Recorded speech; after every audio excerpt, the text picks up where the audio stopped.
That little bit of action and incompetence was basically what Monster Hunter World is for me. Cool stuff happening and me getting hit by some of it, followed by awesome looking cats. Yo, straight up, these cats look great. I've never played a game that consistently, like completely non-stop, rewards patient, practiced play and a love of the absurd. And there's tons of just absolute nonsense all over the place in this game. And in equal measure, treats its players like they don't matter enough for them to make the game better. I'll admit that normally this type of game wouldn't actually be on my radar to begin with, so me judging it is probably not the best idea. I'm typically more into games with stories and characters that, even if they don't relate to me, are interesting in some way or another. Which doesn't fit Monster Hunter at all because the story of this game is terrible. But who am I kidding? I didn't actually expect this story to be good, so let's move on. I'd hate to use the word, but the game is unique. At least it is when it comes to my personal taste, as I mentioned earlier.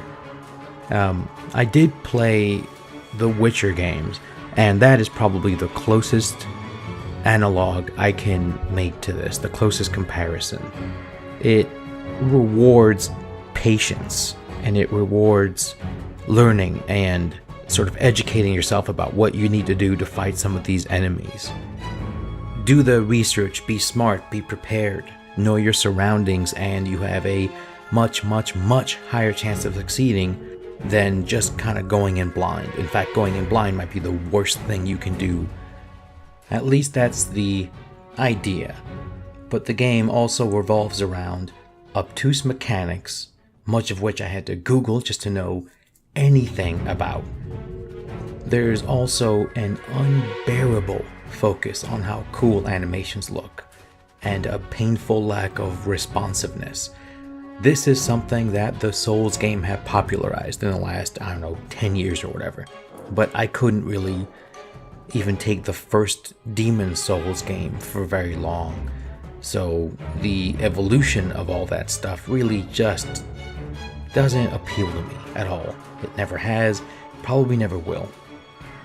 This combination of the obtuse mechanics and the animation priority makes for something that has so much depth and cool stuff going on, and as I said earlier, a love of the absurd and a self-awareness that is really, man, I'm into that.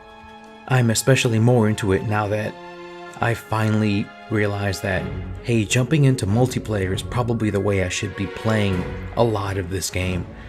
It is so much better when the big giant dragon, whatever thing you're trying to fight, is focused on people other than you, so that you can actually get away with some stuff, so that you don't have to be perfect, you have to be good, especially with how tough the monsters are in multiplayer.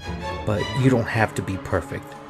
It's okay to make a minor error because, someone else probably made another mistake too. It's okay.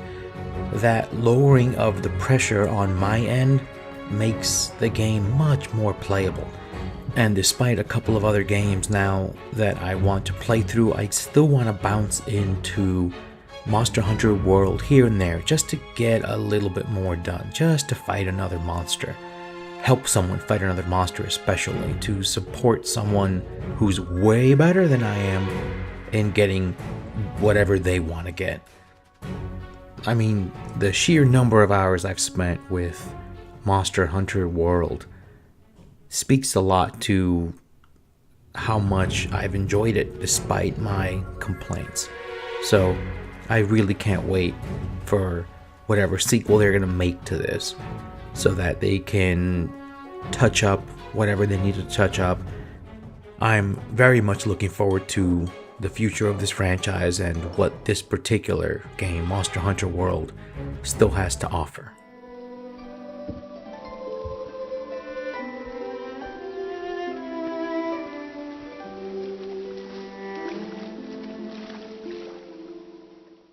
And now something that was pure joy. Lindsay Buroker's Dragon Blood series, which the first book is... Oh, I already recorded this part and I forgot again, huh? Cool. Alright, it's Balanced on the Blade's Edge. There we go. Criminy. Anyway, the audiobooks for this series, which were narrated by Caitlin Davies, are incredible. But that's what I would expect. I am a big fan of Lindsay Buroker's work. She's one of my actual real high-level writing inspirations. Just like a lot of her other work that I've read, this is a series of novels that features down-to-earth, charming characters, a lot of silliness and humor, and some really high-quality action. It's a little difficult for me to talk about this series as a whole because it would require constant spoilers, so I'll just be a little bit more general about it. To start, I'm not really into romance myself. I'm so out of touch that I don't get it half the time. But the sweet, earnest charm of the way Buroker writes that aspect of these books made me look forward to the conversations as much as the action. I kind of didn't even realize it was considered romance until the very end of the last book. I mean, I kind of figured hints of it, but I didn't realize it was like literal that.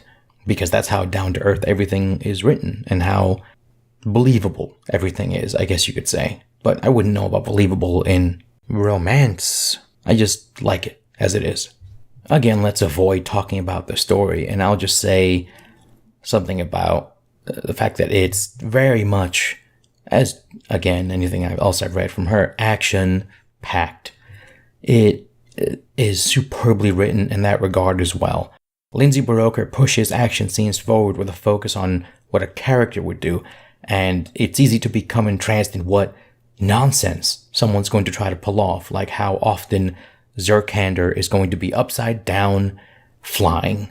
Who knows? It's probably going to be a lot, though. That's something that really hooks me into what's happening. Not just how many explosions are going to happen, there's going to be a bunch, or how much dragon fire will be spewed, there's going to be a bunch of that too. But how everyone reacts, both emotionally and physically, to what is happening to them and around them. It's a very cool, fun fantasy series, light fantasy series, a great set of characters, a great cast of characters, I should say. It's a very fun read, and I highly recommend it. It should be on Amazon, that's where I got it. I got the audiobooks as well from Audible. Again, narrated incredibly well by Caitlin Davies. I hope that sooner or later, even one person checks this series out because of this recommendation. That is all I would ever want.